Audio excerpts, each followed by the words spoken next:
What's up, guys? Skippy Africanus here, and welcome back to another Cartridge of the Week episode, this week featuring the 8x22mm Nambu, or a millimeter Nambu as it's also frequently referred to as. Now, this cartridge in particular, along with the main handguns chambered for it, tend to get a lot of unwanted flack, and certainly have their fair share of myths surrounding them. However, before we get into that, as well as its history, we'll first do what we always do and take a look at the head stamp. And what a very descriptive head stamp we have with this cartridge. So funny enough, last week I had made mention that the head stamp of a cartridge can tell quite a lot about said cartridge, even if said cartridge's head stamp is this or something similar to it. And with this blank head stamp, we can at least determine that this is a pre-1946 made example, as post-46 is when you would start to find cartridges with actual head stamps. Add to that, it also does seem, this isn't the head stamp, but with the bullet itself being a copper-nickel alloy bullet, that it also is a pre-1942 dated example, though I'm not entirely certain on that in particular. Past that, however, there is a lot of questions that do go unanswered, like, exactly when and where this particular example was made. However, I will add that in relation to this caliber in particular, that a way you could probably figure out a lot, of that would be if you had, like, a reference sheet of cartridge specs across manufacturers. Because this cartridge, while being produced, would go through actually quite a bunch of little changes on things like bullet construction or, say, rim thickness.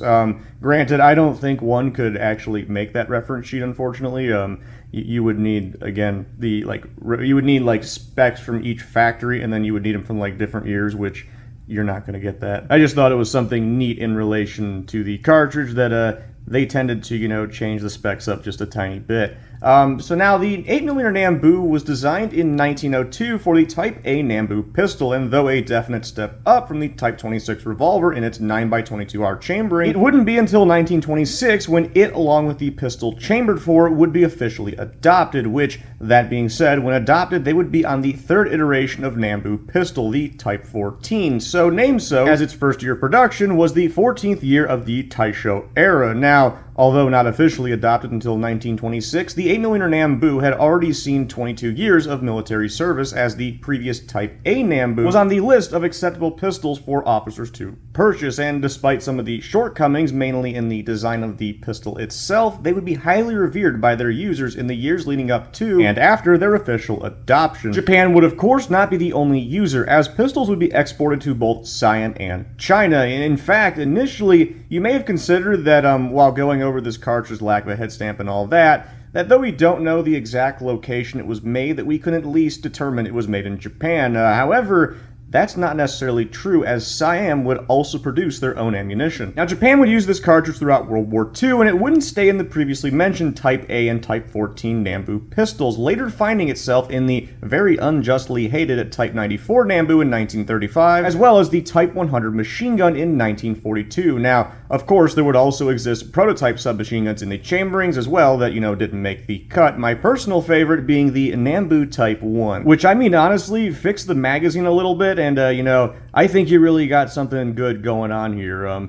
It's probably like a single stack mag, and that's why it's so long, and then, of course, with the curvature, or the taper of the cartridge, it's why it gives it that curve. Now, this cartridge's military service does not only go with Japan. Of course, it would find its use in the Chinese Civil War, and though it would be in very small numbers, it would find its way into the Korean and Vietnam War later on. So now, post-World War II, America would obviously occupy Japan, and they tended to just give the Japanese 1911s to use, which would slow down the production of this round. However, the Japanese, while mostly using what the Americans gave them, would still be using this caliber with some Type 100 submachine guns that the police were allowed to use. However, most importantly, the Japanese Coast Guard would actually continue using the Type 14 Nambu until 1964, after which the Japanese Maritime Agency would switch to the 38 Special. However, the cartridge would of course die off fairly quickly as the years went on, and given the fairly low amount of ammo made, as well as both the destruction of many cartridges, and of course the very strict Japanese export laws post-World War II, original ammo is certainly in short supply, with many wanting to shoot the pistol to today, either having to rely on poorly made commercial ammunition or, of course, hand loads. Which, speaking of poorly made ammunition, and now is a great time to go into the myths surrounding the guns chambered for this cartridge. You see,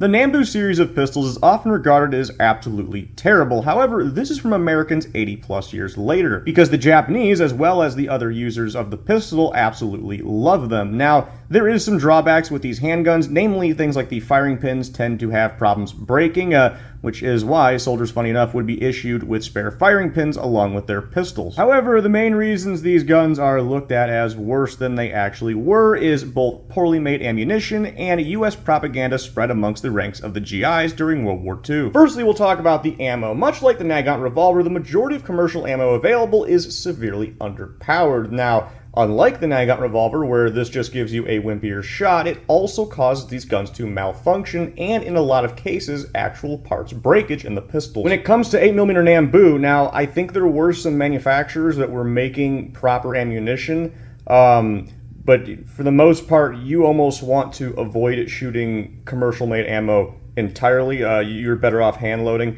The stuff really will, like, again, it won't just cause malfunctions, it actually will induce parts breakage. Now, properly powered ammunition, on the other hand, will cycle decently fine, also assuming, of course, your gun is in good condition, because remember, these are at the youngest 80-year-old pistols. Now, second reasoning behind all the flack surrounding these comes from propaganda spread to US GIs by the United States. As is typical, you tend to talk bad about your enemies in wartime. And one thing in particular that was spread around was that the Japanese weapons were terrible, and in particular with Japanese weapons, a lot of them were brought back, but not a whole lot of ammo. So many would just, take what they had heard about them as truth, given, well, they don't really have any ammo to test them out themselves. Now, the cartridge itself often gets criticized as being quite anemic. On average, you are looking at a 102 grain bullet flying at around 950 to 1,000 feet per second, which is certainly far from something like, say, a 9 or a 45. However, at the time of this cartridge's creation, it was certainly on par with a lot of the semi-automatic handgun chamberings of the day. I mean, it's pretty comparable to a 380, but most countries would find themselves using the even weaker 32 ACP. So, for quite a while, this cartridge was pretty normal in terms of power for your military pistol cartridge. And even though by the time of World War II it was fairly weak when compared to what many other countries had started using, there were still countries using similar calibers in terms of power with the 8mm Nambu. Now, with all that being said on this caliber, despite its rarity, it's not too difficult of a round to acquire should you reload. The bullet diameter is of course weird at a 320 diameter projectile, but I imagine you can find a mold to cast those yourself. Making the casings, however, is the easy part, as from what I can tell, it's as easy as running a 357 SIG casing through a Nambu sizer die and giving it a little reaming once you're done. I'll say a lot easier than cutting down some 8mm label brass and running through a 41 Swiss die. Anyways, I think that's going to do it for this week's Cartridge of the Week episode featuring the 8x22mm Nambu. I hope you all enjoyed the video as much as I personally enjoyed making it, and I will see y'all next time.